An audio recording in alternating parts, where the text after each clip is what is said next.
una sa lahat, walang kamalay-malay ang tatlong babaeng ito na may sasapitin pala silang disgrasya. Patawid na sila sa kabilang kanto nang biglang nasapul sila ng isang closed van. Bakit bigla nitong inararo ang mga biktimang naglalakad sa tabing kalsada? Yan ang dapat abangan. Ngayong ika-27 araw ng Nobyembre taong 2024, mga nagbabantay sa seguridad ni Vice President Sara Duterte, binalasa. Ilang pulis at sundalo, pinalitan.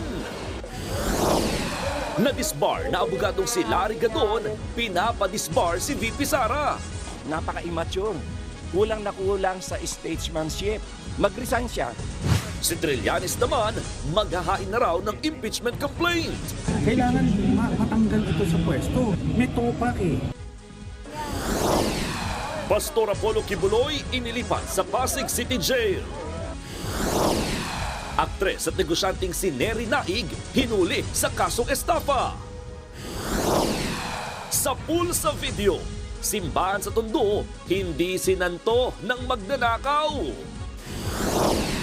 Isa pang sa pool sa video, sasakyang umaatras sa highway, biglang inararo ng truck. Sa sports, bakbakang Converge sa Terra Firma, buena manong laban sa pagbubukas ng PBA Commissioner's Cup. At sa showbiz, teka, bakit may dalawang Ann Curtis?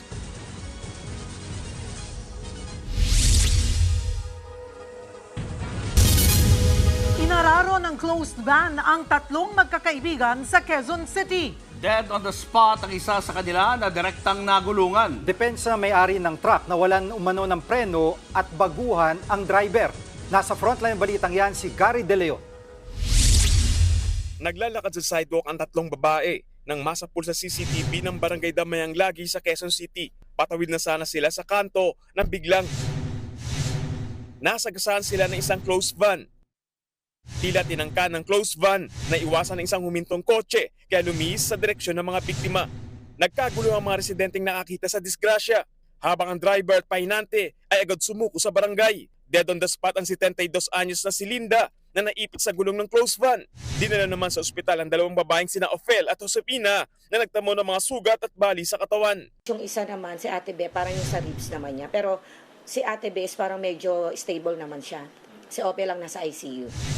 Lumalabas na pauwi na mula sa fast food restaurant ang tatlong babaeng magkakaibigan na magkadisgrasya. Nakapag-post pa sila sa social media bago ang aksidente. Laking pagsisisi ng may-ari ng truck na siya ring pahinante ng mga oras na yon. Depensa niya, nawalan daw ng preno ang kanilang sasakyan. Baguhan daw ang kasama niyang driver. Wala na raw siyang nagawa ng matumbok nito ang tatlong biktima. Nakaupo lang po ako eh. Tapos nakita ko na lang may tao sa harapan. Simigaw na lang ako po ako. Uy, ganun. Hindi ko alam kung ano po yung gagawin ko na po. Sa investigasyon ng barangay, lumalabas na walang insurance ang nakasagasang closed van. Direct pick-up daw ang kargamento ang ginawa ng truck at hindi gumamit ang delivery app. Lahat yun is, kapabayaan nila. Yun yung nakita ko. Na wala silang insurance, tapos parang ang sabi niya rin sa akin, parang naging personal nilang usapan na lang ito. Di ba kuya? Parang dumiskarte na lang sila ng extra kita. Handa naman daw sagutin na may-ari ng truck ang pagpapalibing at gastusin sa ospital ng mga biktima. Naharap naman ang driver sa reklamong homicide at serious physical injury. Nagbabalita mula sa Frontline, Gary De Leon, News 5. Kinumpirma ng Armed Forces of the Philippines na papalitan muna ang ilang miyembro ng Vice Presidential Security and Detection Group o VPSPG. Sila ang nakatoka sa pagbabantay kay Vice President Sara Duterte. Tiyempo ang balasahan sa sinasabing banta sa seguridad ng bise. Nasa frontline ng balitang yan, si Brian Castillo. Sa gitna ng tumitinding bangayan sa politika, may kumalat na balitang tatanggalin na sa Vice Presidential Security and Protection Group o VPSPG ang lahat ng mga sundalong nakatalaga rito. Mula raw sa mahigit 300 security personnel, 24 na pulis na lang umano ang matitirang magbabantay kay Vice President Sara Duterte. Agad niyang itinanggi ng Armed Forces of the Philippines. Ayon kay AFP Chief of Staff General Romeo Browner, totoong magkakaroon ng pagbabago sa VP-SPG. Pero yan ay dahil kailangan daw palitan ang mga tauhan nito na sasailalim sa investigasyon dahil sa nangyaring kumuson sa paglilipat sa Chief of Staff ng Bise na si Attorney Zulaika Lopez. Kabilang narito ang mismong VP-SPG Commander na si Colonel Raymond Lachica. If these investigations will continue, they will not be able to conduct the security properly and effectively. Kaya nga po ang gagawin natin is that we will be replacing them with fresh personnel from the PNP and from the AFP. Pinabulaanan naman ni Browner na siya mismo ang mamumuno sa bagong security group ni VP Sara. Hindi po totoo yun na I will take over the VP-SPG. It is still under the Presidential Security Command. Hindi ko po kayang gawin yon dahil marami po tayong iniisip na iba pang mga security issues ng ating bansa. Giit ng AFP, hindi pwedeng mawalan ng mga sundalo na magbabantay kay VP Sara. Isa raw sa mga tungkulin ng militar ang matiyak ang seguridad ng pangalawang pangulo at wala itong kinalaman sa politika. Kinumpirma naman ng Philippine National Police na nailipat na sa Presidential Security Command ang mga hiniling na pulis ng AFP para bantayan ng Vice President. On the part of the PNP po, we don't have any information with respect po sa alleged threat against the Vice President. But nonetheless, the PNP is open to collaboration and cooperation. Hindi ito ang unang pagkakataong may nangyaring balasahan sa security detail ni VP Sara noong Hulyo nang alisin ang 75 pulis sa OVP dahil umano sa rigodon sa deployment ng PNP. Sa ilalim ni VP Sara, binuo ang sarili niyang security group na tinawag na VP-SPG. Wala pang bagong pahayag ang bise sa pagbabago sa VP-SPG. Pero kahapon binatikos niya ang pagkikipit-balikat daw ng Presidential Security Command sa mga banta sa kanyang seguridad. Tiniyak naman ng AFP at ng PNP na hindi sila makikisawsaw sa anumang away politika. Mananatili raw silang tapat sa kanilang sinumpaang tungkulin at sa ating saligang batas. Nagbabalita mula sa Frontline, Brian Castillo, News 5. Nagsampa na ng reklamo ang PNP doctor na sinigawan at tinulak ni na Vice President Sara Duterte at ilan niyang staff sa kasagsagan ng paglilipat kay Attorney Zulaika Lopez nitong weekend. Nasa frontline ng balitang yan si Mean Los Baños.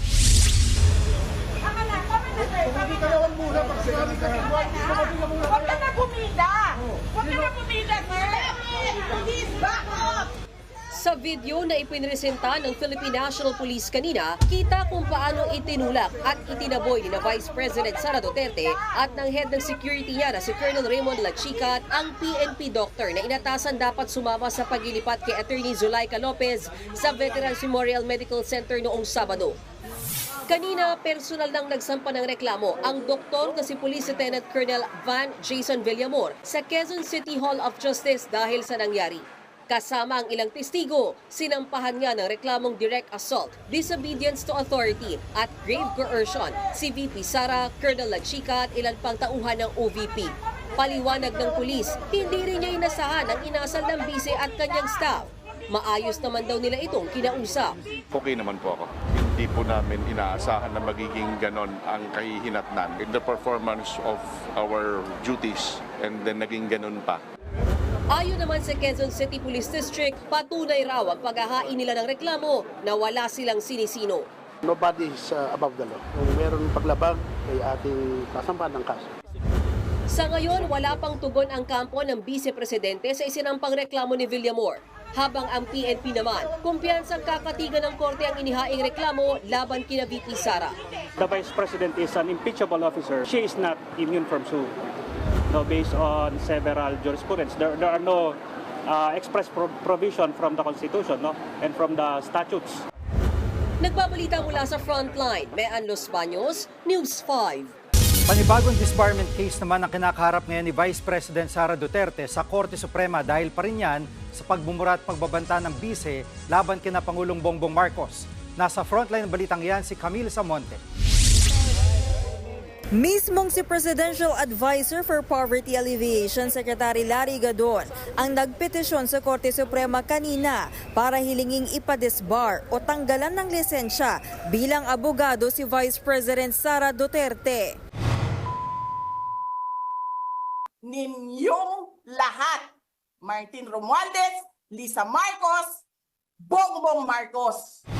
Dahil yan sa pagmumura at pagbabanta ng bise sa buhay ni Pangulong Bongbong Marcos, First Lady Liza Araneta Marcos at House Speaker Martin Romualdez noong Sabado, idagdag pa raw ang maanomalyang paggastos umano ng confidential funds ng OVP. Taong 2023 nang masuspindi at madisbar si Gadon matapos ireklamo ng pagmumura sa isang journal. Kaya giit niya, dapat maging patas ang Korte Suprema. Si BP Sara, pinagmumura niya, hindi lang isang tao ha. At ang minura niya, presidente, First Lady at saka Speaker of the House. Hindi lang mura, pinagbantaan pa niya, napapatayin niya.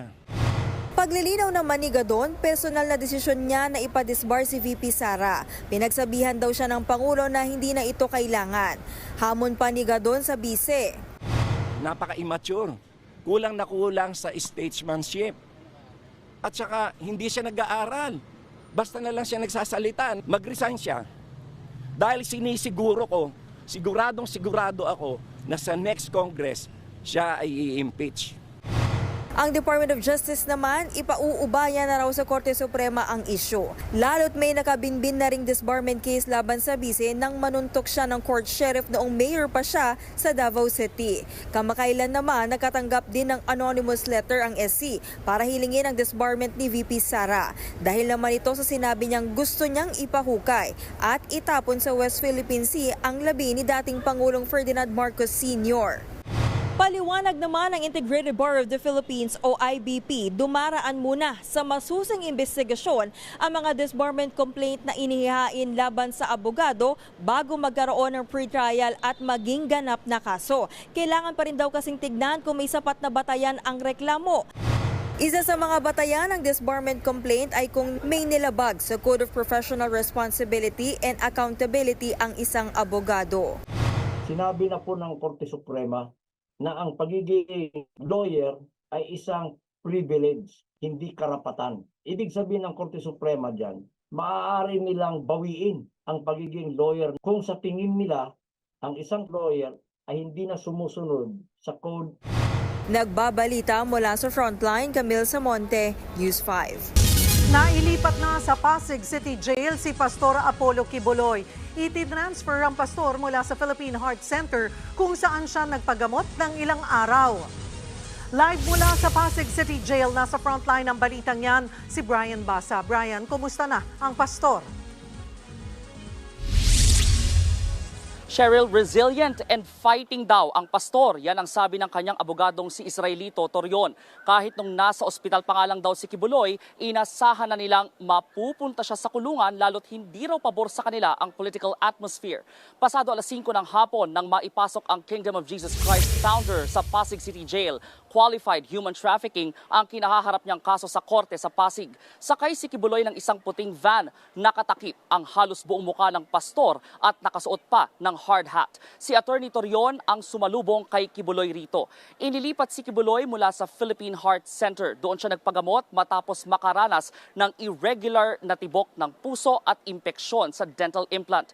Unang isinugod si Kibuloy sa ospital noong November 9. November 16 siya dapat ibabalik sa PNP Custodial Facility sa Camp Crame. Pero napalawig ang kanyang medical furlough hanggang ngayong araw. Nakapag-apela pa si Kibuloy para hindi matuloy ang paglipat sa kanya sa Pasig City Jail, pero nakabinbin pa rin ito hanggang ngayon dahil nasa abroad ang presiding judge. Kaya sa Pasig City Jail pa rin dinala si Kibuloy. Narito ang pahayag ng abogado ng pastor. Prepared naman yun siya mentally. I already explained to him the possible scenarios that may happen. And then nakapagsabi naman siya kung mangyari yan, baka it is the will of the Father. And so since it is the will of the Father, he will follow it. Pagkapasok sa pasilidad, dumaan daw sa tinatawag na commitment procedure si Kibuloy. Kinunan siya ng fingerprint at mugshot at sumailalim din siya sa medical examination. Isinorender din niya ang kanyang mga personal items o yung kanyang mga personal na gamit bago siya tuluyang ilagay sa isang classification cell. Yun ang kanyang magiging holding area sa susunod na 2 linggo bago siya isama sa ibang inmates. Nasa 30 raw ang inmate sa iisang selda, 30 to 40 yan. ayon sa Bureau of Jail Management and Penology, at binigyang diin nila na walang special treatment na ibibigay kay Kibuloy. Balik sa inyo. Maraming salamat, Brian Basa. Bumangga ang nag-overtake na jeep sa isang SUV sa Iloilo City. Nagpaikot-ikot pa ang SUV sa tindi ng tama. Yan at iba pa sa Frontline Report ni Elaine Fulencio. Lunes ng umaga nang makunan sa CCTV ang banggaan ng jeep at SUV sa Kimbal, Iloilo City. Sa lakas ng impact, nagpaikot-ikot sa kalsada ang SUV. Hindi na nakita sa CCTV pero natamaan ng SUV ang isang motorsiklo. Sugatan ang rider nito. Nakaligtas naman ang driver ng SUV at wala ring nasaktan sa mga sakay ng jeep. Base sa investigasyon, nag-overtake ang jeep sa kabilang linya hanggang sa makasalubong ang SUV at mabangga ito. Hawak na ng mga pulis ang tsuper. Naharap siya sa reklamong reckless imprudence resulting in damage to property and physical injury. Sumadsad ang isang truck sa gusali ng Hagnaya Port sa San Remigio, Cebu kaninang madaling araw. Ayon sa mga pulis, papunta ang truck sa pier nang bigla itong mawalan ng preno. Unang nabangga ng truck ang isang elf van, wing van, SUV at motorsiklo. Saka ito dumiretso sa pier at nasagasa ng isang babaeng balut vendor na nasa loob. Dead on the spot ang tindera. Nasa kustodiya na ng pulisyang driver ng truck na mahaharap sa reklamong reckless imprudence resulting in homicide and multiple damage to property. Sa Cebu pa rin nagkarambola ang isang van, isang kotse at 2 motorsiklo sa N. Bacalso Avenue sa Talisay City nitong Lunes. 3 ang sugatan. Ayon sa driver ng van, may biglang sumingit na sasakyan sa kanyang harapan. Imbis na preno, silinyador ang kanyang naapakan. Kinabig niya ang manibela para lumiko sa kabilang linya. Saktong nakasalubong nito ang 4 na sasakyan na nauwi sa karambola. Nagkaaregluhan naman ang mga sangkot sa aksidente. Nagbabalita mula sa Frontline, Elaine Fulgencio, News 5. Nauwi sa pambabasag ng side mirror ang gitgitan ng SUV at closed van sa Santa Mesa, Maynila. Nasa Frontline ng balitang yan si Ian Suyu. Sinugod at hinampas ng lalaking nakaitim ang side mirror ng isang closed van sa V-Mapa, Old Santa Mesa sa Maynila. Pagkatapos basagi ng side mirror, bumalik na ang driver sa sinasakyan niyang SUV at umarangkada. Binuntutan siya ng closed van hanggang sa huminto sila sa stoplight. Hindi na nakuna ng mga sumunod na eksena dahil umalis na rin ang sasakyang may kuha ng dashcam. Ayon sa Manila Police District, sa G. Araneta Avenue pa lang ay nagkakainitan na ang mga driver ng SUV at closed van. Inaalam pa raw nila kung bakit nauwi sa basagan ng side mirror ang insidente. So far, wala pa tayo nakukuhang report. Walang nagpupunta ng istasyon kung saan nakakasakop doon. At nagtanong na rin tayo, baka may nag-report dito sa atin sa Manila Traffic Enforcement Unit, pero ganoon din, wala rin tayo nakuhang information. Posible raw maharap sa kasong malicious mischief ang SUV driver na nanghampas sa closed van. May payo naman ng MPD sa mga motorista, lalo't titindi pa ang traffic ngayong holiday season. Wala may dudulot yung init ng ulo. Parehas tayo mainit, walang mangyayari dyan kung hindi magliliyab tayo parehas. Nagbabalita mula sa Frontline, Ian Suyu, News 5. Showbiz, eto na nga! Mga kapatid, eto na nga ang mga maiinit na showbiz balita ngayong Miyerkules. Nagpalitan ang I Love You online. Ang on-screen love team na Marvin, nina Heaven Perelejo at Marco Gallio. Tanong tuloy ng netizens, official na bang sila? Sa Instagram post kasi ni Marco, may pa-birthday greeting siya kay Heaven with her black and white photos. Pero agaw pansin ang pagtawag ng aktor na mahal sa ka-love team. Nag-comment naman dyan si Heaven and I quote, I love you. Wish you were here. Ang sagot ni Marco, I love you too. Kilig naman dyan ng fans. Pero wala pang kumpirmasyon sa real score nila. Nagkasama ang dalawa sa series na The Rain in España. At ang pelikulang Men Are From QC, Women Are From Alabang. Eto pa, sinagot ng tambalang Francine Diaz at Steph Fedelin ang tanong kung bakit ang MMFF entry na My Future You ang una nilang movie together. Sabi po ni Steph, Patutunayan daw nila sa pelikula na kaya nila ang dibdibang aktingan para sa big screen. Si Francine naman, aminadong nasasaktan sa natatanggap na pambabash online. Pero ginagawa niya lang daw na motivation ito. Dapat daw abangan ng mga manonood ang My Future You dahil matindi raw ang naging paghahanda nila rito. At the end of the day, think positive at sineselebrate daw ng Franceth ang tagumpay ng kanilang love team. Kaya namin patunayan na kung nakapag-digital kami, nakapag-YouTube kami, kaya din namin sa isang malaking screen. And yun ang ginawa kong fuel para mas lalo akong maging mapagmahal. Parang, wait lang, bigyan nyo kami ng chance. Bigyan nyo kami ng chance na ipakita kung anong kaya namin at kung hanggang saan namin kakayanin. Bring it on. Yes, kasi tinutuldukan nila kami eh. And ayoko nun. Susunod, dating Senador Antonio Trillanes may bagong manghang na birada kay VP Sara. Kailangan matanggal ito sa pwesto. May topak eh. 6 na sasakyan inararo ng lasing na driver sa India. At aktres na si Neri Naig Miranda kulong dahil sa kasong syndicated estafa na walang piyansa. Asawa niyang si Chito nagsalita na. Abangan ang lahat ng yan sa pagbabalik ng Frontline Pilipinas.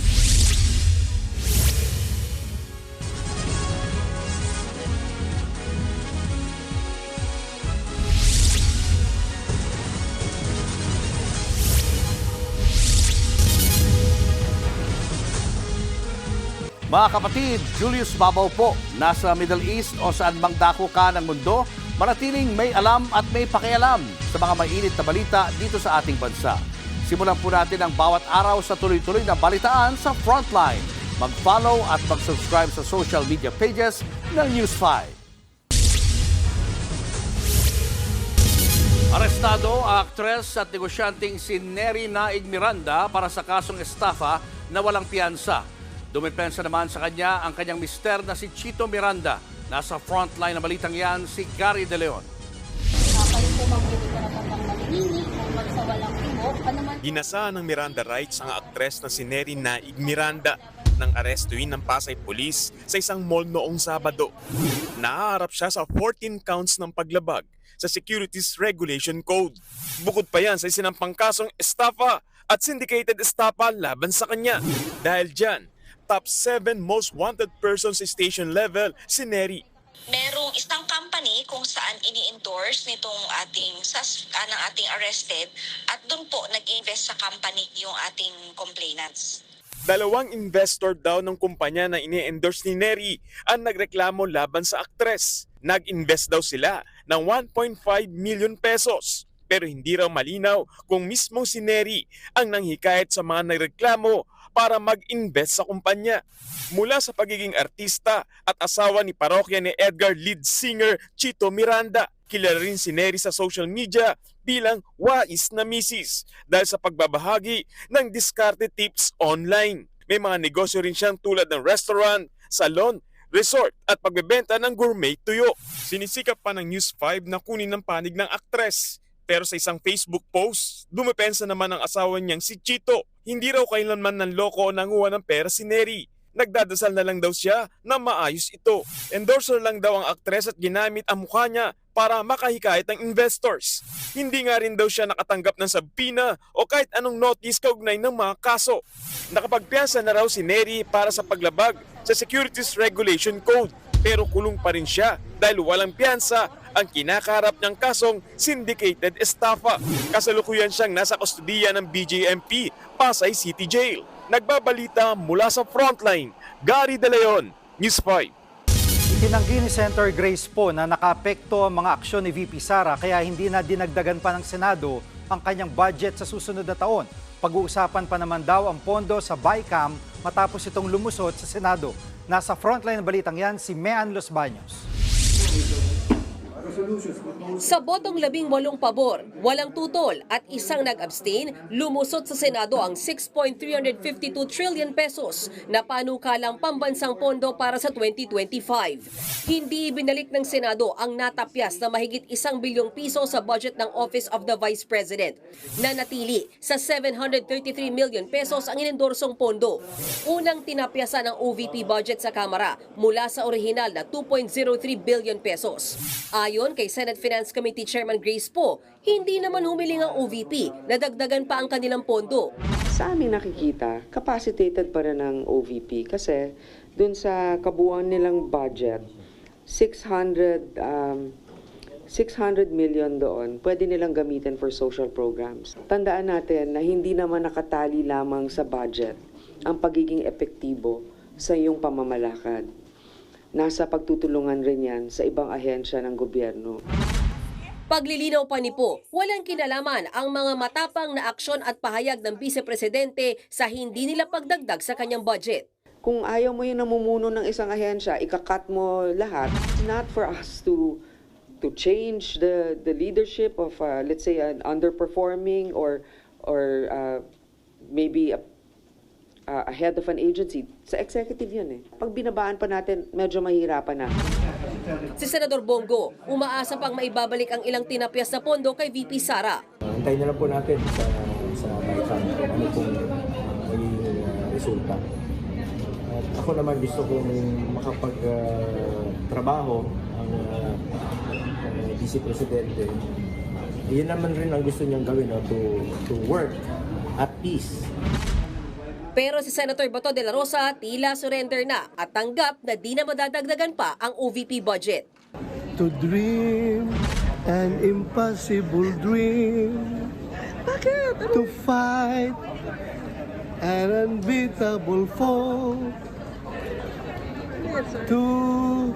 Next. Favorite mo, sir. Yung dapat, sir, alam mo. Unbearable sorrow. Ang 39.8 billion pesos naman na pondo para sa AKAP o Ayuda para sa Kapos ang Kita program, tinanggal ng Senado. Wala ang AKAP sa National Expenditure Program o sa unang balangkas ng 2025 budget mula sa Malacanang. Pero isiningit ito ng Kamara para umano ipantulong sa mga minimum wage earners. Pero giit ni Senador Po, di naman nawala ang ibang pantulong sa mga mahihirap. Sisimula na bukas ang Bicameral Conference Committee meeting kung saan mag-uusap ang mga senador at kongresista para maisapinal ang 2025 national budget bago papirmahan sa Pangulo. Sabi ni Senator Po, doon nila pagdidesisyonan kung ano ba talaga ang gagawin sa budget ng OVP at para sa AKAP. Nagbabalita mula sa Frontline, Mean Los Baños, News 5. Pinagtibay ni Pangulong Bongbong Marcos ang relasyon ng Pilipinas at United Arab Emirates sa pagbisita niya sa UAE. Balik bansa na ang Pangulo matapos ang isang araw na working visit doon. Sa kanyang arrival statement, pinasalamatan ni PBBM ang presidente ng United Arab Emirates para sa pangangalaga sa mga Pilipino roon. Pinuri rin ng UAE President ang kontribusyon ng mga Pilipino sa pag-unlad ng kanilang bansa. Inimbitahan naman siya ni Pangulong Marcos na bumisita rin sa Pilipinas. Showbiz, eto na nga! Mga kapatid, eto na nga. May pa-unveiling nga si Ann Curtis ng kanyang wax figure sa Madame Tussauds in Hong Kong. At ang wax figure ni Ann, ihilera lang naman sa A-listers ng Hollywood. Nasa frontline na balitang yan, si MJ Marfori. Alin si Ann Curtis. Kuhang-kuha mula sa itsura hanggang sa mga nunal. Diyos ang Diyosa rin ang wax figure ni Ann para sa Madame Tussauds Hong Kong. Nung una ko siyang nakita, sobra akong tulala. I was in disbelief. Yung parang, ganito pala yung feeling na meron kang kakambal. Ito pala yung feeling na yun. From the ilong, from the nunal. Si Ann ang pinakaunang Pilipinang aktres at host na tampok sa prestihiyosong Wax Museum na ilalagay sa Glamour Zone, kung saan katabi nito mga Hollywood A-listers gaya na Brad Pitt, Angelina Jolie at iba pang Asian VIPs. Ang look ni Ann ay hango sa kanyang attendance sa isang prestihiyosong fashion event sa New York. Sinasalamin nito ang timeless elegance, gaya ng idol niyang si Audrey Hepburn na may wax figure din sa Madame Tussauds. Present naman sa grand unveiling ng wax figure ni Anne, ang kapatid niyang si Jasmine at Mommy Carmen. Habang ang unika ihan niyang si Dahlia, hindi kasama. Ang plano ko mag-Hong Kong kami, tingin-tingin doon para baka, she might have to take a double look and be like, Mama. Available on display ang wax figure ni Anne sa December 9 sa Madame Tussauds, Hong Kong. Nagbabalita mula sa Frontline, MJ Marfori, News 5. Ito pa nga, may poster na ang inaabangang MMFFN3 na The Kingdom. Mas kilalanin pa ang Kingdom of Kalayaan kung saan marami po ang nag-aasam. Nasa Frontline ng balitang yan, si Laila Panglinan. Naisip nyo na ba kung ano ang isang Pilipinas na hindi sinakop ng mga Kastila? Yan ang kwentong binuo sa pelikulang The Kingdom. Ang uri ng pamamahala ay monarkiya na pinamumunuan ng lakan. Binubuo ng iba't ibang tribo na may mayabong na tradisyon at kultura. Ang relihiyon ay nakaugat sa paniniwala ng mga ninuno at agrikultura ang sentro ng ekonomiya. May modernong infrastruktura at teknolohiya, edukasyong pinapayaman ng mga epiko, alamat at baybaying pagsulat.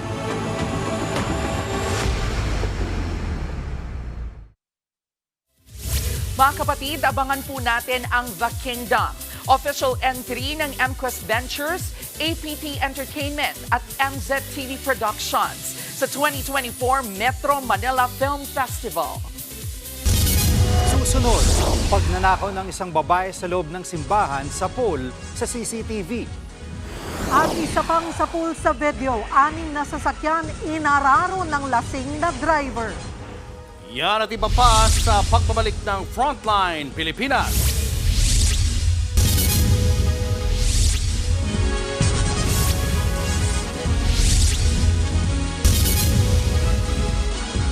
Mga kapatid, Julius Babaw po. Nasa Middle East o sa amang dako ka ng mundo, manatiling may alam at may pakialam sa mga mainit na balita dito sa ating bansa.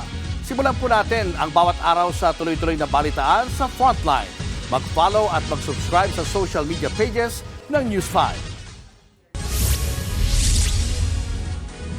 Inuugnay ang kalyado ng mga Duterte na si Senator Bongo sa matrix ng pogo at ilegal na droga.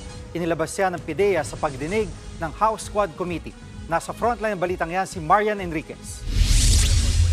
Sa ika-12 pagdinig ng House Quad Committee na nag-iimbestiga sa mga pogo, ilegal na droga at extrajudicial killings noong Administrasyong Duterte, naglabas ng matrix ang Philippine Drug Enforcement Agency.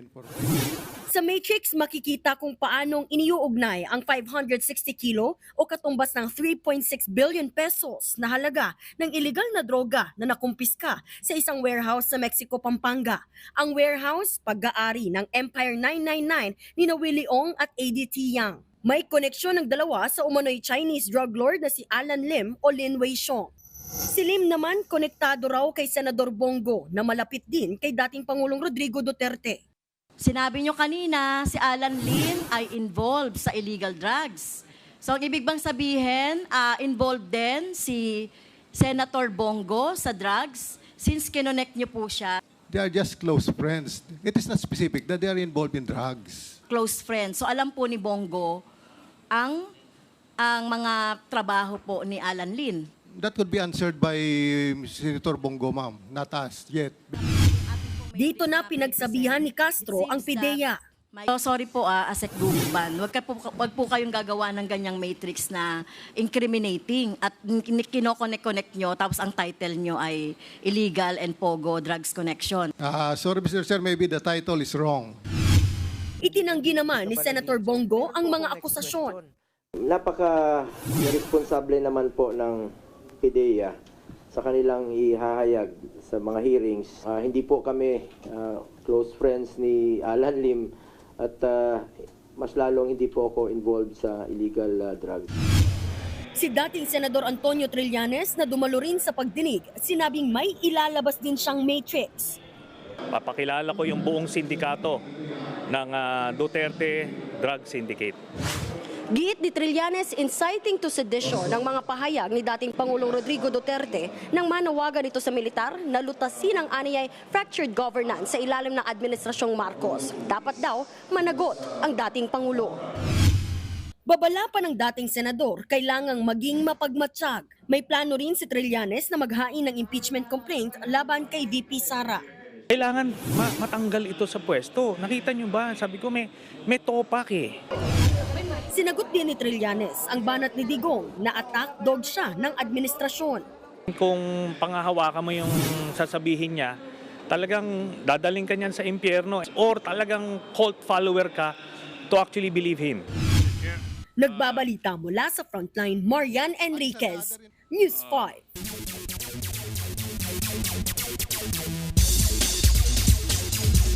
Mga kapatid, magkakasama naman natin ngayong gabi para maghatid ng mga Frontline News sa sports si Alas Pilipinas outside hitter Faith Nisperos. Faith, welcome sa Frontline Pilipinas. Salamat, Cheryl.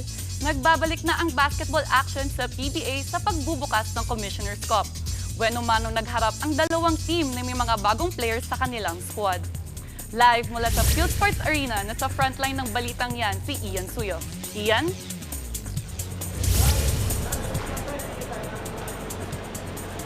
Faith, alam mo maraming fans nga ang nag-abang sa pagbubukas ng PBA Commissioner's Cup dito sa Field Sports Arena ngayong gabi. No? Inaasahan ng marami na maglalaro na sana para sa terra firma sina Terence Romeo at Vic Manuel kontra sa Converge. At kanina nga kakatapos lang ng opening game sa pagitan na yan kung saan nagwagi ang Converge sa score na 116-287.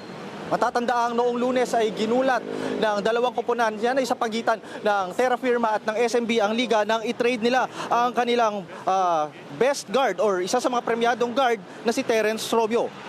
Kasama rin sa trade na yan ang big man ng Beermen na si Vic Manuel.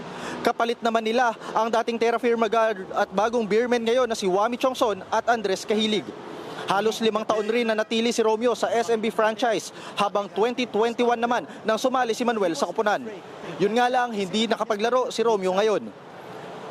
Kanina rin ay nakita natin ang paglalaro ng latest signing ng Converge na si Jordan Heading. Matatanda ang na-draft rin ng Terra Firma si Heading sa Special Gilas Draft noong 2021, ngunit kamakailan lamang ay napabilang sa trade sa pagitan ng dalawang koponan. Samantala, hindi pa rin naglalaro sa Converge si rookie Justin Baltazar na kasalukuyang may commitment pa rin sa ibang liga. Mamaya naman, masasaksihan na natin ang unang laro ng guest team na Hong Kong Eastern kontra sa Phoenix Fuel Masters. May mga familiar faces dyan, kagaya na ang dating import ng PBA na si Earl Clark, Hayden Blankley, Kobe Lam, Glenn Yang na dati ring naglaro sa guest team na Bay Area Dragons noong nakaraang taon.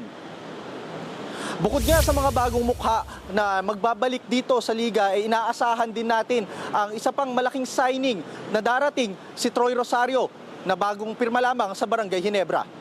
At inaasahan din natin na ang mga laro ng PBA ngayon mas magiging jam-pack dahil araw-araw na ang kanilang schedule. Magmumula yan Miyerkules hanggang Linggo. At yan ang test mula dito sa Field Sports Arena. Faith? Maraming salamat, Ian Suyo. Susunod, umatras na sasakyan sa highway. Inararo ng truck sa India. At eroplano sumadsad sa kalsada sa Amerika.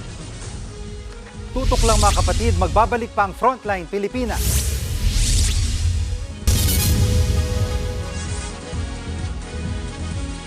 Mga kapatid, Jiggy Manikad po, nasa Middle East o saan mang dako ka ng mundo, manatiling may alam at may pakialam sa mga mainit na balita dito sa ating bansa.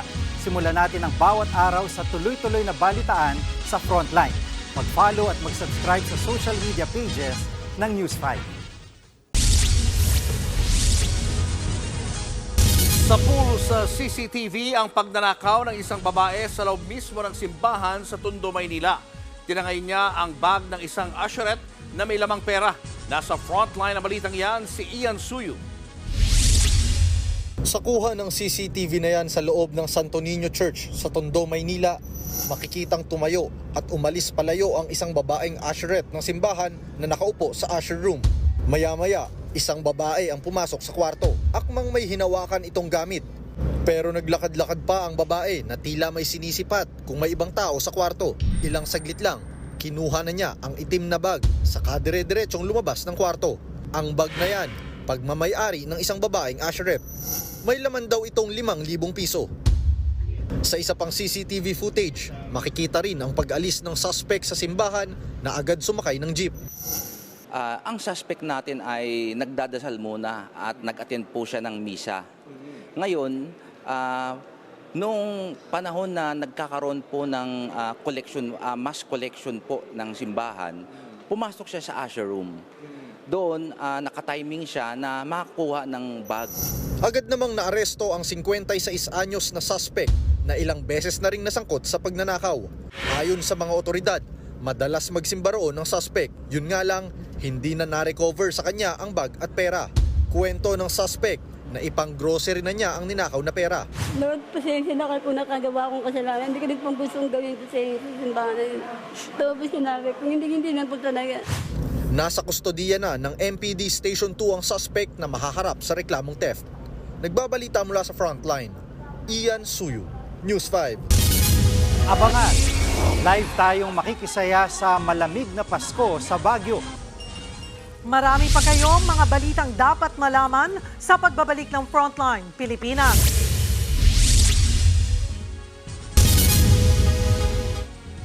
Mga kapatid, Jig Manikad po, nasa Middle East o saan mang dako ka ng mundo manatiling may alam at may pakialam sa mga mainit na balita dito sa ating bansa. Simulan natin ang bawat araw sa tuloy-tuloy na balitaan sa Frontline. Mag-follow at mag-subscribe sa social media pages ng News 5.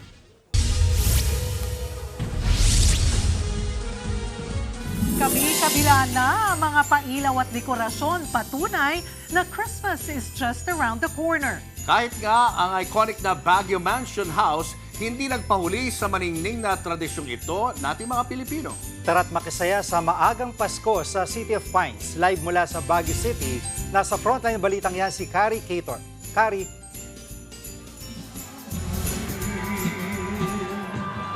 Talaga namang it's the season to be jolly na rito para sa ating mga kapatid sa Baguio City. At hindi lang yan dahil sa lamig ng klima, kundi dahil pinailawan na rin for the very first time ang kanilang kauna-unahang Christmas tree. At espesyal ang Christmas tree na yan dahil kung mapapansin nyo, pinalibutan nga ito ng higit 30 makukulay na parol na dinisenyo pa raw ng mga estudyante mula sa iba't ibang bahagi ng bansa. Bukod sa pagiging summer capital, gusto rin daw kasi ng Baguio City na makilala sa kanilang maningning na pagdiriwang ng Pasko. Setyembre ngayong taon lang din binuksan ang Baguio Mansion House sa publiko simula pa raw 1908. Kaya naman magiging bahagi na rin ito ng kanilang annual Christmas tradition. Siniguro rin ni First Lady Liza Araneta Marcos na hindi mawala sa first ever Christmas tree lighting. Dumalo rin sa event si Education Secretary Sonny Angara na katuwang sa paggawa ng mga parol, gayon din sina Interior Secretary Benhur Abalos at Baguio City Mayor Benjamin Magalong. Nagtanghal din kanina ang University of Baguio Voices Choral at ang Philippine Military Academy o PMA Marching Band. Mas pinabongga pa ang selebrasyon na nagtapos sa isang fireworks display. Kaya naman para sa ating mga kapatid na nagnanais masilayan itong makinang na Christmas tree, bukas daw ang Baguio Mansion House mula 8 a.m. hanggang 8 p.m. araw-araw. Pwedeng-pwede niyong bisitahin yan hanggang sa January 2025. Yan ang latest mula rito sa Baguio City. Balik sa inyo. Maraming salamat, Kari Cator. Arestado ang isang Amerikano at Pinay na naaktuhang gumagamit ng droga sa Makati City. Bago niyan, nag-amok pa raw ang dayuhan. Nasa frontline ng balitang yan, si Nina Ong Pauco. Naaktuhang nagdodroga ang Amerikanong ito nang hulihin ng mga otoridad sa tinutuluyang bahay sa Barangay Tejeros, Makati City. Huli rin sa operasyon ang kasama niyang 19 anyos na Pinay. Nagkalat pa sa sahig ang mga drug paraphernalia. Nasabat sa mga sospek ang 2 pakete ng high-grade marijuana at 1 pakete ng hinihinalang shabu. Ayon sa pulis, rumisponde sila sa lugar matapos magsumbong ang ilang residente dahil nag-amok umano ang dayuhan. There's an alleged alarm and scandal sa isang area. Dinispatch natin yung 2 operatiba natin to verify the veracity of the report. Nung pagpunta nga nila, nakita nila na magkakasama nga po yung ating 3 suspect. Nung nakita nga nila na yung isang ating foreign national, isang Amerikano, no? na nakita niya na sumisigaw. May isa pa raw Pinoy na kasama ang mga sospek na nakatakas.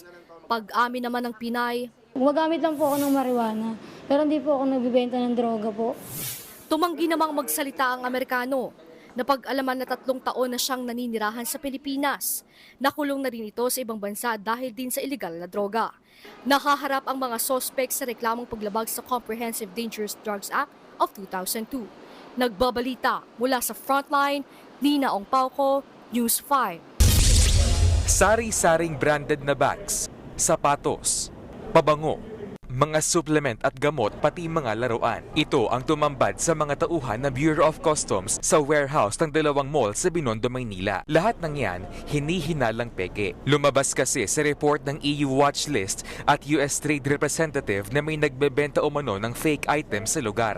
Hindi bababa sa 7 billion pesos ang halaga ng umano'y counterfeit items na nakumpiska. Susuriin ang mga yan ng brand representatives kung talagang peke ba ang mga produkto. At kung peke nga ito, sisirain yan. Paliwanag ng Intellectual Property Office of the Philippines, may epekto sa kabuhayan ng mga legal businesses o mga negosyo ang mga counterfeit goods. Mga produkto po na fake, hindi pa nagbabayad ng tamang tax na magagamit po natin sa development po ng infrastructure, healthcare ng ating pong gobyerno. Delikado rin ang mga ibinebentang mga gamot. Baka po imbes na gumanda kayo, ibang kalabasan, no? Paalala ng Intellectual Property Office, tandaan ang 5P para matukoy kung peke ang isang produkto. Ang presyo, packaging, place o lugar kung saan binebenta ang item, promotional message pati na ang mismong produkto. Iniimbestigahan na kung sino ang may-ari ng mga umano'y counterfeit products at kung paano ito nakapasok sa bansa. Nagbabalita mula sa Frontline, JC Cosico, News 5. Dumating na sa bansa ang huling batch ng automated counting machines na gagamitin sa darating na Bilang Pilipino 2025. Tiniyak naman ng COMELEC ang maigpit na seguridad sa warehouse sa Laguna kung saan nila ilalagay ang mga machine. Nasa Frontline balitang yan si Mon Gualvez. Isa-isang ibinababa mula sa container van ng mga kahungyan na naglalaman ng gagamiting automated counting machines o ACM sa darating na Bilang Pilipino 2025. Ito na ang huling batch para makumpleto ang mahigit 100,000 ACM units na ginawa mula South Korea. Mas maaga ng 1 buwan ang naging delivery nito. Kaya mas matututukan ng COMELEC ang hardware acceptance test at stress test para matiyak ang kalidad ng bawat ACM. Kung sakasakali mayroong problema, kaagad na matitingnan, marirepair o kung kinakailangan may palitan. Tiniyak din ng COMELEC na mahigpit ang seguridad sa nirerentahan nilang warehouse sa Biñan, Laguna. Ang una namin talagang sinigurado, walang mawawalang makina, walang makinang mailalabas, wala kahit anong gamit ang mawawala. At kung napansin nyo, kahit sa pagpasok ng mga tao dito, ng mga personnel na nagkakondak ng test, ay napaka-stricto po dito. Kasunod niyan, nakatakda ng sumalang sa international certification ang hardware at software ng ACM, overseas voting at maging transmission ng botohan. Nakahanda naman daw ang COMELEC sakaling may maging puna mangunguna sa pagsisiyasat na target matapos sa Enero. Kaya po talaga sinigurado namin maaga para kung sakasakali, kung ano man yung mga nagiging nakita doon sa international certifying body ay magkakaroon ng corresponding adjustment. Dahil sa dami ng mga dinaraan ng proseso, aminado ang bagong election provider na Meru Systems na mas matrabaho rito kumpara sa mga nahawakan nilang ibang bansa. We are more confident with this process that we are going to deliver much better machines to COMELEC. Naipadala na ang nasa 2,000 ACM units sa iba't ibang panig ng bansa para sa gagawing voter education mula Disyembre ngayong taon hanggang Enero ng 2025. Nagbabalita mula sa Frontline, Mon Gualvez, News 5.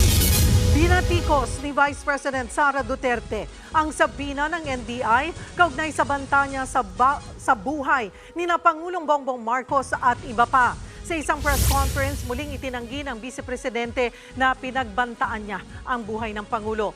Hindi raw dapat ituring na active threat ang pahayag niya at wala raw mangyayari sa Pangulo kung hindi mamamatay si VP Sara. Git niya rin, totoong mayroong banta laban sa kanyang buhay. Nababahala nga raw siya nang malaman niyang pinaigting ang seguridad ng Pangulo. Hindi actionable yun. Walang active threat kung hindi ako mamatay. Walang mali doon. Walang illegal doon. Napaisip ako, nilalakasan niyo yung security niya? Ibig sabihin ba nun, papatayin na ako? Why for? Will you double the security? Binanggit ni VP Sara na tila ginagawa raw sa kanya ang ginawa kay dating Congressman Arnie Teves. Yan ay ang paggamit ng anti-terrorism law para maipit siya. Tingin daw ng bise ay ginigipit siya para masibak siya at maging Vice President si House Speaker Martin Romualdez.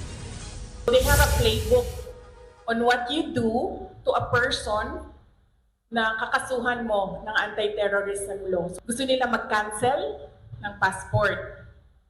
Gusto nila mag-red notice sa international. So hindi ka makakagalaw overseas. Gusto nila mag-amlak. Anti-money laundering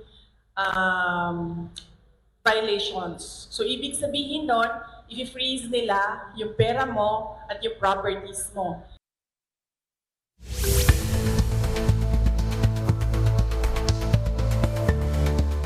Pag pinatay ako, patayin mo si BBM, si Lisa Araneta at si Martin Romualdez. No joke.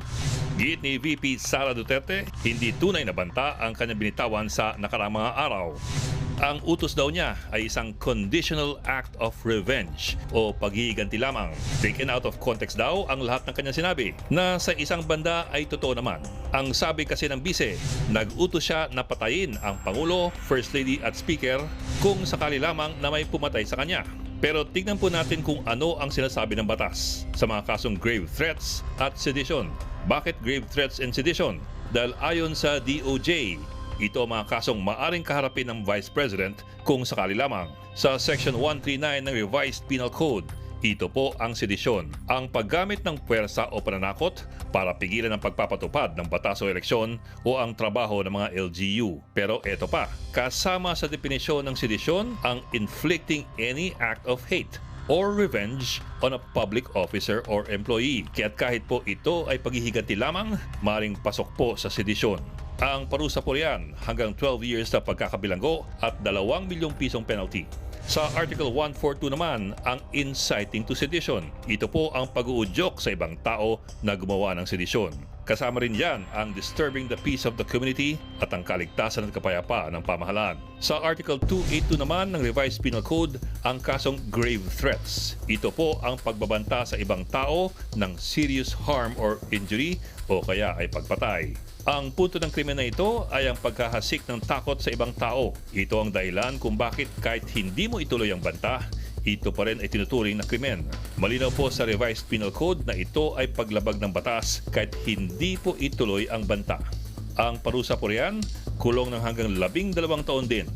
May 2020, inaresto, kinaladkad at pinusasa ng NBI ang isang guro sa Bataan na nagbidong nagbanta kay Pangulong Duterte sa kanyang social media page.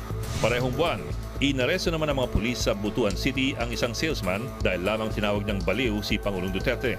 Pero sa huli kasi, ang pagsasampa ng kaso ay hindi lamang legal na proseso, kundi politikal. Kaya't yan ngayon ang malaking tanong, kung gagamitin ba ng mga otoridad ang Revised Penal Code laban sa Vice Presidente o idadaan na lang ang lahat sa kortesiya.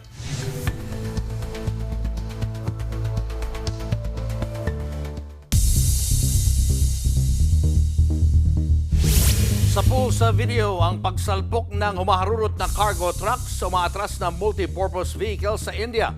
Mga sakay ng sasakyan, kritikal ngayon ang lagay. Narito ang Frontline News Abroad. Masda ng multipurpose vehicle o MPV na dahan-dahang umaatras sa highway sa Kundapur, India. Lumagpas kasi ito sa entrance papasok ng templo kaya nagre-reverse. Nang malapit na itong kumaliwa papasok, bigla namang inararo ang MPV ng cargo truck. Umabot sa ilang metrong mga sasakyan hanggang sa bumangga ito sa poste. Sa tindi ng impact, tumagilid ang truck. 10 ang sugatan kabilang ang 7 sakay ng MPV. Pare-pareho silang nasa ospital at kritikal ang lagay. Iniimbestigahan na yan at kung sino ang dapat kasuhan. Nagbabalita mula sa Frontline, Elaine Fulgencio, News 5. Inararo ng lasing na driver ang 6 na sasakyan sa India rin. Ang narestong driver pa-chill-chill pa habang naninigarilyo. Narito ang Frontline News Abroad.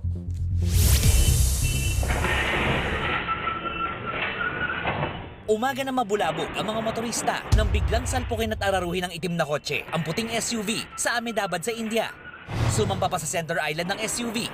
Ang kotse nagdire-diretso hanggang sa tumagilid. Pero hindi pa siya tapos dahil tinumbok din ito ang mga motorsiklong nakapark sa bangketa. Maya-maya, nakarinig na lang ng malakas na dagundong ang mga tao. Dito na nagkagulo. Sa isa pang video, nakuha na ng tuluyang pagsalpok ng itim na kotse sa barikada ng parking lot. Nang lapitan ng mga otoridad ang kotse, aba, chill na nakaupo sa loob ang driver habang nakapikit na humihipak ng sigarilyo. Lumalabas na lasing ang driver na si Ripal Panchal, isang negosyante. Isa ang sugatan habang 6 na sasakyan ang nawasak. Nang hinga ng pahayag si Ripal, ang matipid niyang sagot, my lawyer will fill answer. Sa kulungan ng bagsak ni Ripal. Nagbabalita mula sa Frontline, Gerard de la Peña, News 5. Mga kapatid, na-unveil na nga ang wax figure ni Ann Curtis sa Madame Tussauds sa Hong Kong. Pero alam niyo po ba na ang mga wax figure o sculpture ay ginamit noon bilang death mask ng mga napugutan ng ulo noong panahon ng Reign of Terror during the French Revolution. At isa nga sa mga unang gumawa ng death mask during that time ay si Marie Groscholz o mas kilala ngayon bilang Madame Tussauds. Natutunan ni Marie ang paggawa ng wax models kay Philip Curtius, isang Swiss doctor at wax modeler. 1835 nang unang i-display sa London Planetarium ang mga wax figure ni Madame Tussauds at ang main attraction niyan ay ang Chamber of Horrors. Tampok po dyan ang ilang historical figures at notorious na mga kriminal sa kasaysayan. Kalaunan, gumawa na rin siya ng wax figure ng mga sikat na personalidad gaya ni na King Louis XVI at Marie Antoinette. 250 years later, the French modeler stands as a wax figure sa Madame Tussauds sa Berlin. To date, kasama na ang wax figure ni Ann Curtis sa 4 pang Pilipino na nasa Madame Tussauds Wax Museum. Yan po ay sina pabansang kamaong Manny Pacquiao, Miss Universe Queens Pia Wurtzbach at Catriona Gray. At syempre, ang Broadway superstar na si Lea Salonga. Patunay lang yan na bukod po sa ating mga Pinoy, kinikilala rin ng buong mundo ang kanilang husay sa kani-kanilang larangan. Kaya gaya ng K-Alaman, ituring din po natin ang kanilang mga nagawa bilang K-Yamanan. K-OK.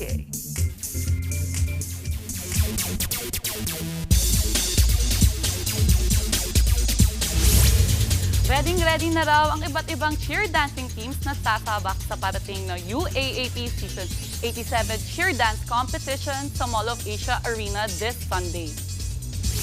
Exciting ang tapatan this season dahil pare-parehong gutom bumawi ang lahat ng teams. Kaabang-abang daw ang iba't ibang tema na inhanda ng bawat school. Dahil from batang 90s routine hanggang sa mala summer at space theme performances, siguradong mapapawaw daw ang fans. Wala namang pagbabago sa criteria for judging dahil patalbugan pa rin sa stunts at dance choreo ang labanan. Desidido naman daw ang defending champs na FEU Cheering Squad na makuha ang kanilang back-to-back title this year. Unlike the other events of the UAAP, 364 days, 55 minutes worth of blood, sweat, and tears will be compressed in, say, 5 or 6 minutes or less. The margin of error is so small in this event. There is no double round robin. There's no third quarter, fourth quarter. There's no overtime, no second half, no fifth set. You make a mistake, mahirap na pong makabawi dito.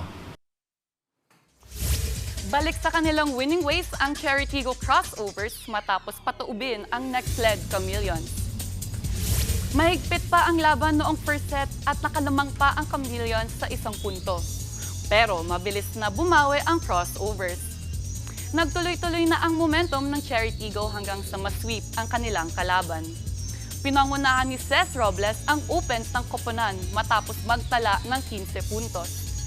Umakyat sa 2-1 ang win-loss records ng crossovers habang wala pa ring panalo sa 3 laro ang next leg. Kampiyon ang Magnolia Hotshots sa PBA Esports Bakbakan Season 2. Nakaharap ng Hotshots ang Rain or Shine, Elasto Painters sa Best of 3 final sa laro na Dota 2. Naka-first blood ang Magnolia sa serye. Mabilis namang bumawi ang Elasto Painters noong Game 2. Pero hindi pinakawalan ng Hotshots ang panalo sa deciding match. Nag-uwi ang Hotshots ng 250,000 pesos na grand prize. Si Dex Malone, Dignadice o Gohan ang MVP ng Magnolia. Second placer naman ang Rain or Shine habang nanalo sa Battle for Bronze ang Northport Batang Kiev. Ayon sa organizers ng tournament, plano pa nilang paluwigin ang mga esports game na lalaroin next season. At yan ang latest action sa sports ngayong Wednesday.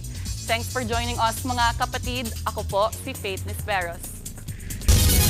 Susunod, mag-asawa sa Davao del Norte patay sa pamamaril dahil umano sa away lupa. Kauna-unahang electric buses sa bansa aarangkada na papunta sa ilang probinsya. Tuloy-tuloy pa ang makabulang balitaan sa pagbabalik ng Frontline Pilipinas.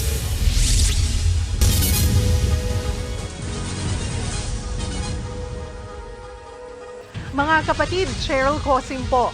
Nasa Estados Unidos, Canada o saan mang dako ka ng mundo, manatiling may alam at may pakialam sa mga mainit na balita dito sa ating bansa. Simulan natin ang bawat araw sa tuloy-tuloy na balitaan sa Frontline. Mag-follow at mag-subscribe sa social media pages ng News 5.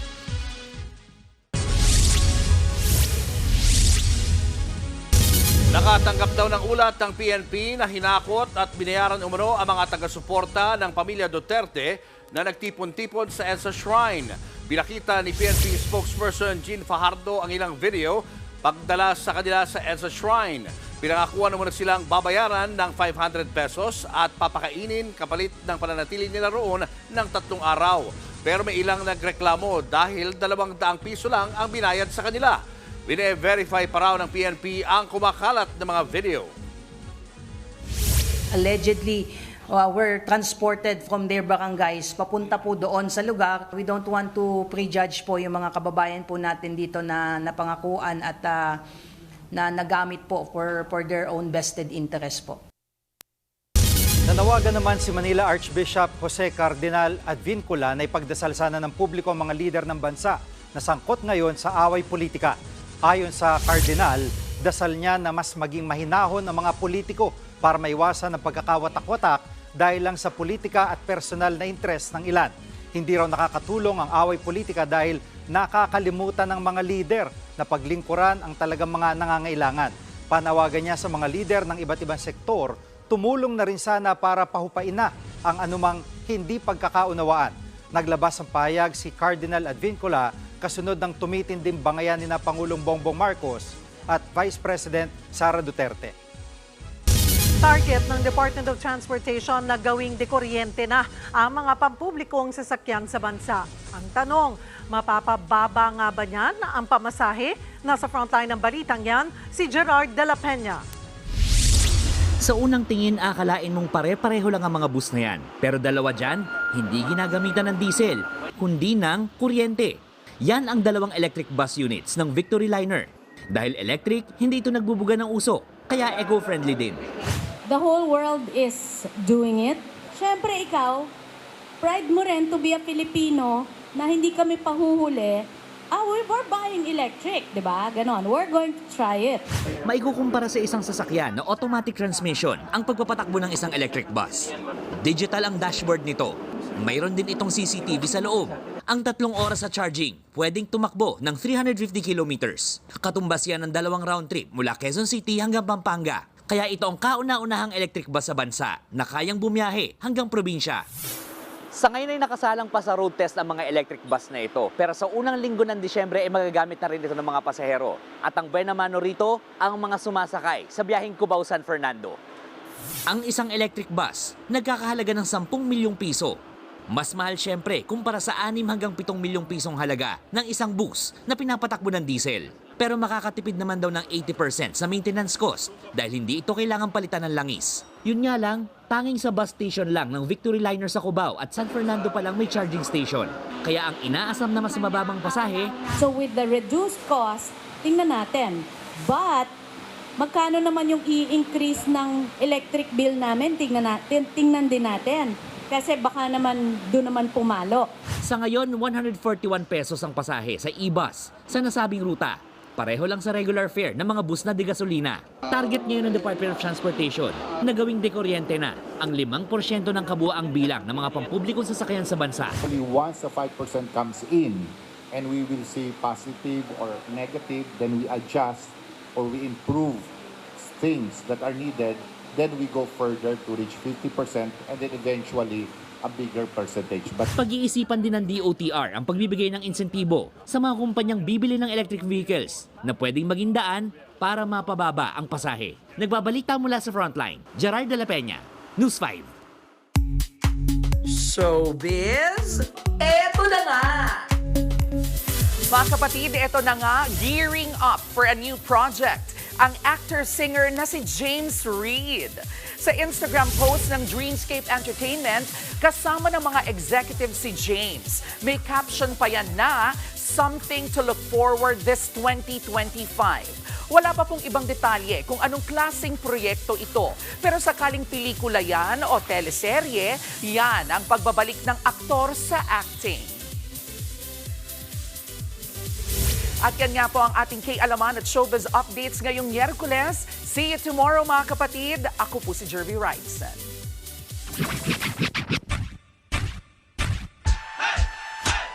Ibang klase talaga kapag sense of humor ng mga Pilipino pag-uusapan natin, di ba? Oo, nasa 90% ng ating mga netizens ang matindi ang humor sa kanilang katawan. Tulad na lang ng hilig sa basketball, pagkain at iba pa. Ang ilan dito tampok sa kwento sang minuto ni Kaka Mark Logan. Nagsisiguro na may handaan ngayon. Nagpaskil na sila ng Notorious sa mga kainan. Speaking of gutom, kapag inabot ka ng kalam ng sikmura, piliin mo naman sana kung ano ang lalantakan mo. Hindi nagsisinungaling ang ipin mo. Kapag sobrang siba mo, recommended ito. Best ito for traffic. Sa mga musikero dyan, ingat sa pagbili ng mixer ha. Ito naman sinadyang gawin para sa mga close masyado sa isa't isa. Sambit nila sa isa't isa. Tara, usap tayo. At kung di rin lang napupupo, i-preserve na natin sa Enero ang date nyo ng Inidoro. Pag-ipunan po muna natin. Nagpapa-hair dye lang. Hindi ko naman sinabing gawin mo akong taong grasa. Ayun, 1 taon na naming hinahanap itong barena. Andyan ka lang pala. Nagbabalita mula sa Frontline ay yung laptop. Nawawala yung charger eh. Mark Logan, News 5. Ang kulit. Fossil eh. Oo. Ang kulit. Pero yung inidoro sa loob ng sasakyan, pwede yun pag natatraffic ka. Yun nga ang, yun ang kakaiba sa mga Pinoy. Ang bilis talaga nila na gumawa ng mga memes. Super creative. Creative talaga. Minuto lang. Ang kulit ng mga utak ng mga Pilipino. Ito po hindi makulit, pero ako medyo, kasi bilang tayo ng bilang, alam nyo ba malapit na 28 days na lang, Pasko na! At yan ang mga balita at impormasyon dapat nyo malaman sa araw na ito. Mga balita para sa may alam at may pakialam. Kami ang inyong mga kasangga sa Frontline Pilipinas.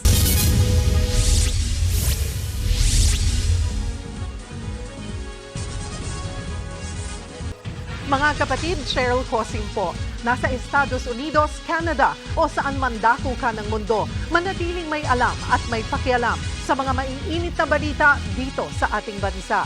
Simulan natin ang bawat araw sa tuloy-tuloy na balitaan sa Frontline. Mag-follow at mag-subscribe sa social media pages ng News 5.